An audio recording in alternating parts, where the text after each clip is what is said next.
Typiquement, on a des entreprises comme Decathlon ou Nike. On considère qu'un client engagé génère 4 fois plus de valeur. Donc, sans culture client forte, il n'y aura pas d'expérience client qui soit cohérente. Je suis Philippe Neveu, fondateur de Different Factory, un cabinet conseil spécialisé en expérience client, design de parcours client et aussi design de service avec des méthodes agiles. Je suis également formateur pour CCN Benchmark sur tous les sujets d'expérience client et de parcours client. Alors, il y a 3 types de culture client. La plus classique, c'est la culture très orientée produit, très focalisée sur ses offres, sur ses innovations, sur sa roadmap. Elle concentre ses efforts sur le ciblage, sur les connaissances clients, sur son CRM pour accroître ses ventes. C'est typiquement des entreprises très industrielles, traditionnelles et en B2B. La deuxième culture, c'est la culture très réactive. L'entreprise va agir lorsqu'un problème client survient.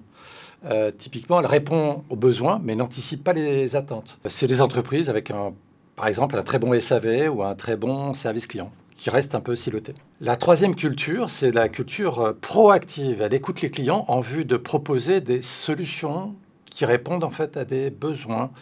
L'entreprise va anticiper les attentes des clients avant même qu'ils expriment ces attentes. Elle va, par exemple, aussi intégrer directement les clients dans des processus ou des pratiques de co-conception. Typiquement, on a des entreprises comme Decathlon ou Nike qui sont dans cette proactivité-là.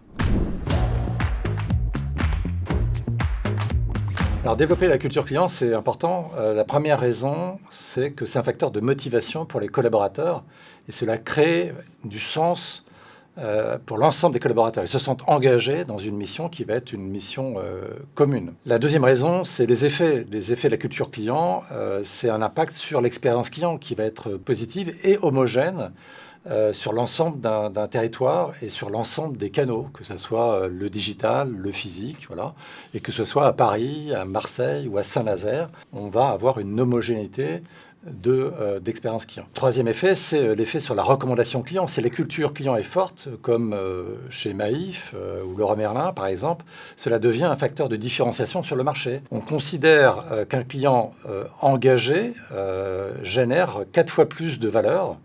Pourquoi ? Parce qu'il va vous considérer en premier avant tous vos autres concurrents. Alors c'est fondamental de bien comprendre la différence entre culture client et expérience client. La culture client, c'est l'état d'esprit collectif au sein d'une entreprise. Ce sont les valeurs communes et partagées par l'organisation. Ça va se traduire par des attitudes, des pratiques communes, donc partagées par tous les collaborateurs de manière homogène. L'objectif, c'est que le client soit l'unique centre de décision pour déterminer quelles sont les bonnes actions de l'entreprise. L'expérience client, c'est quoi ?